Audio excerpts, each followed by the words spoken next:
Voici Loa, Lucie, Anis, Mila. Pour certains, ils sont nés il y a quelques semaines seulement. Pour d'autres, ils n'ont pas encore 2 ans.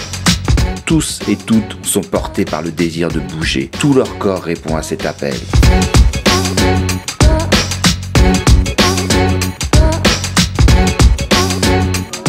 D'hésitation en hésitation, d'essai en essai, de réussite en réussite, les bébés partent à la découverte de leur environnement. Regardons ces enfants mettre tout leur être en mouvement. Observons-les pas à pas jusqu'à la marche. Le dos. Est-ce que les balles ont roulé partout sur vos corps? Partout, partout, partout, partout? Ou est-ce qu'il y a des endroits où la balle n'a pas touché votre corps? Moi, ce que je trouve merveilleux par rapport à la liberté de bouger d'un bébé, c'est qu'en fait, dès la naissance, le mouvement est déjà là. Bien évidemment, le mouvement, il est là déjà dans la vie intra-utérine, mais dès la naissance, un bébé est capable d'énormément de choses. Vraiment, au cours des années, on a senti que les choses avaient évolué pour les assistantes maternelles et aussi pour les enfants, qu'on était arrivé à mettre en place un certain fonctionnement qui laissait une liberté de mouvement aux enfants. Pour moi, l'enjeu d'accompagner la capacité de mouvement chez les bébés, chez les tout petits, elle se situe à différents niveaux. Il y a d'une part ce que ça peut offrir dans la relation avec les adultes qui l'accompagnent, parce que pour accompagner un bébé, ça passe par l'observation et par se mettre à son niveau, essayer de comprendre qu'est-ce que le bébé est en train de vivre et en train d'éprouver en termes d'envie de bouger ou pas, ou en termes d'expérience sensorielle. Donc il y a quelque chose qui va vraiment soutenir le lien d'attachement, qui va favoriser une communication plus fluide entre le bébé et l'adulte. Il y a eu vraiment des évolutions à travers l'histoire du regard qu'on pose sur les enfants. On est quand même l'héritier aussi, on est les héritiers d'une certaine angoisse qu'on avait par rapport aux tout petits qui en fait décédaient souvent avant l'âge de 5 ans. Et moi, il me semble, en lisant, en regardant un petit peu tout ce qui a été écrit au fil du temps, que c'est assez récent qu'on pose un regard sur l'enfant comme un égal humain. Et que, en fait, en posant ce regard-là, on se rapproche de lui.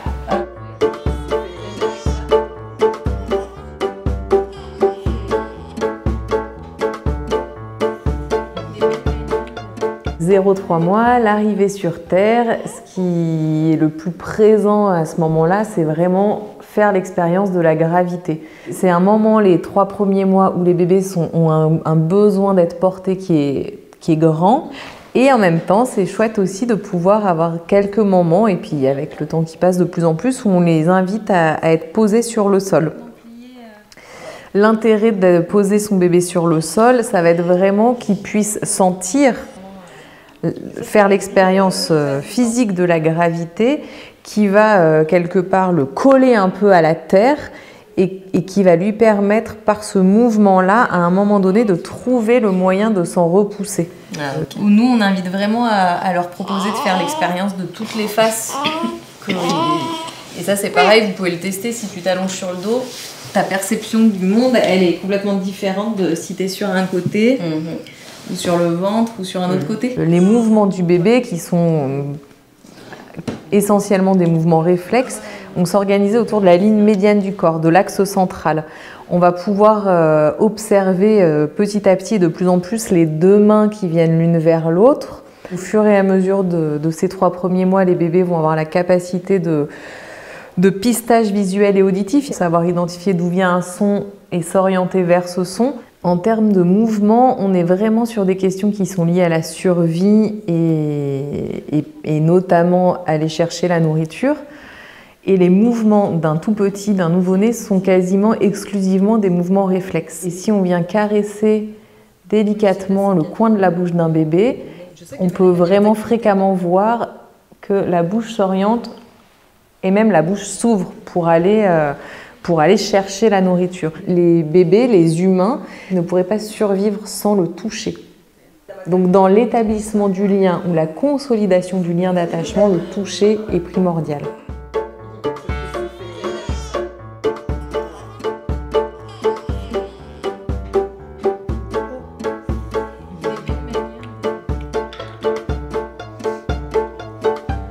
3 mois, plus ou moins. Il n'y a jamais de généralité absolue pour les âges. Ça peut être 2 mois, ça peut être 4 mois. Mais en tout cas, après toute cette phase-là de l'arrivée sur Terre, le bébé va pouvoir rentrer dans une autre phase qui va être de découvrir le monde à l'horizontale. Du coup, là, c'est son espace de jeu. À partir de 4-6 mois, les bébés vont être en mesure de commencer à s'extraire du sol, à se repousser du sol. Progressivement, pouvoir permettre au bébé de faire des transferts de poids. Si jamais je suis allongée sur le ventre, je repousse le sol avec mes mains, cette action de repousser gagne tout le haut de mon corps. Si je transfère mon poids, je peux pivoter.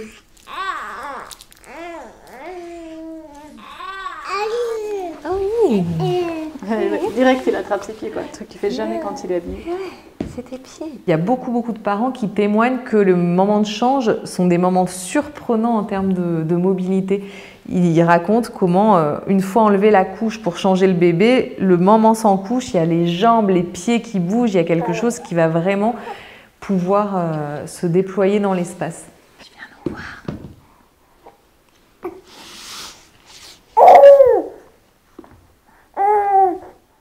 Et une chose qui est très présente à partir de la fin de cette première période 0-3 mois et qui se marque beaucoup plus dans cette période-là, c'est l'alternance et la capacité d'alternance entre la flexion et l'extension. Quand je suis sur un côté, j'ai une partie de mon corps qui est en flexion et une partie de mon corps qui est en extension.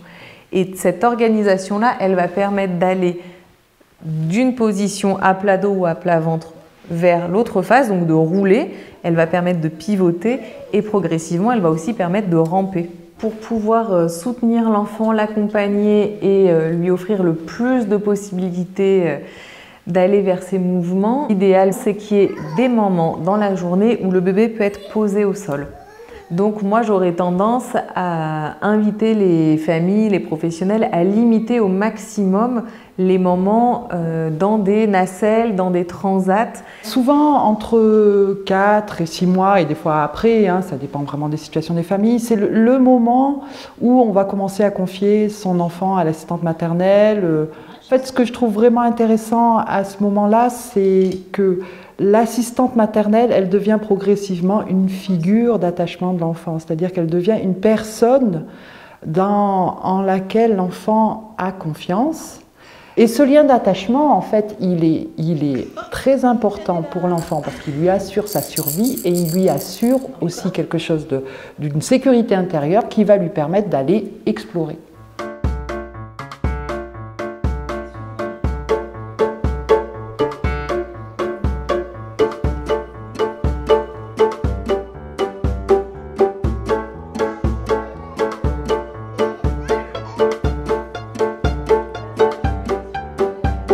Ce temps passé à explorer le monde à l'horizontale, le bébé continue son petit chemin qui va l'amener progressivement vers la marche et il va de plus en plus s'extraire du sol et on va passer vraiment à plein d'expériences où le bébé change de niveau.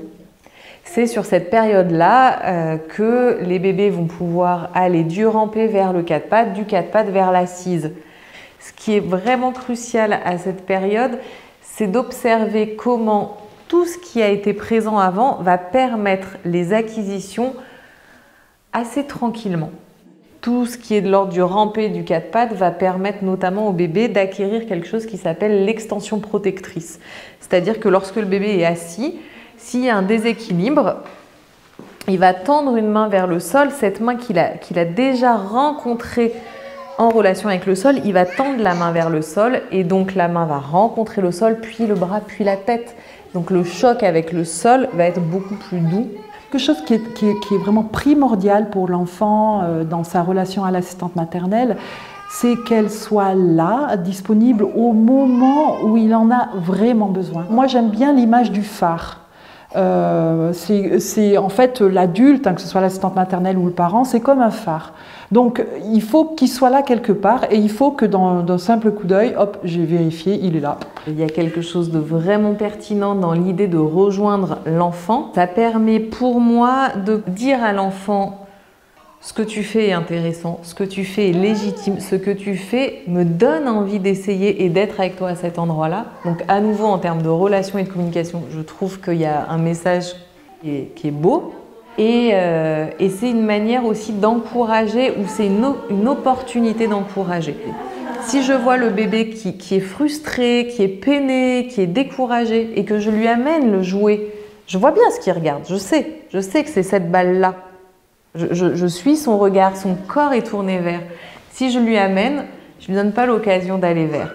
Et après, c'est un dialogue. Il y a des moments où, bien évidemment, on amène l'objet à l'enfant. Parce qu'on ne peut pas passer sa vie à essayer.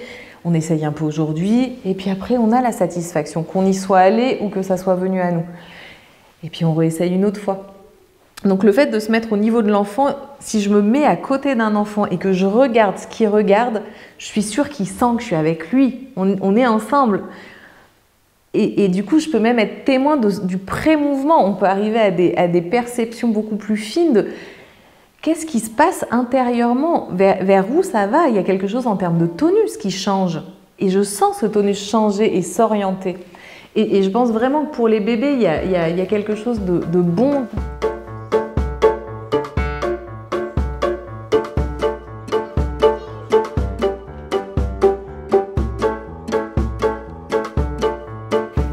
Pour arriver sur ces deux pieds, on est à nouveau avec la présence immense de toutes les étapes qui ont eu lieu avant.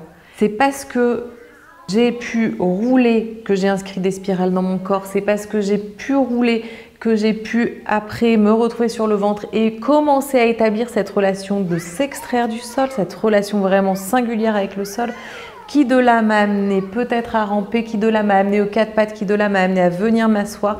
Et j'ai passé du temps à jouer, à changer de niveau, à transférer mon poids, à avoir tout un rapport mobile à mon environnement qui fait qu'à un moment donné, il y a un support et je connais et je me repousse pour aller vers la verticale.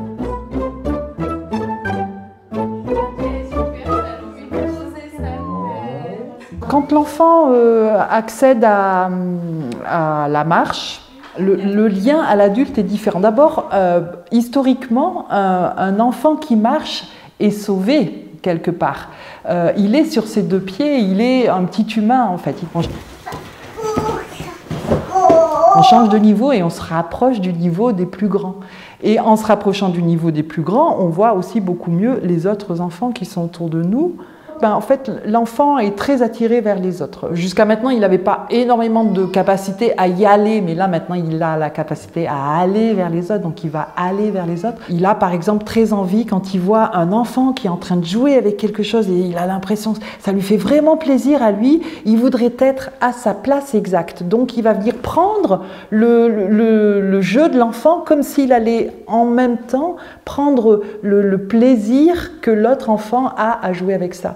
Et puis après, ça va assez rapidement aller sur l'imitation, c'est-à-dire que de ce stade-là, il va dire tiens, il fait comme ça, moi je vais faire pareil pour éprouver la même chose en fait que ce que je vois qu'il éprouve. Et quand je vois qu'on éprouve la même chose, mais c'est trop bien. Ça vient après vers l'imagination, elle survient là aussi. Donc l'enfant, il est petit à petit capable d'anticiper, d'imaginer que ça peut se passer comme ça, que en fait aussi je peux donner vie à quelque chose qui est dans mes mains, c'est-à-dire que je peux prendre cet animal, le faire bouger et faire le bruit du cheval. Et ça me crée une petite histoire à l'intérieur et c'est très plaisant de créer cette petite histoire.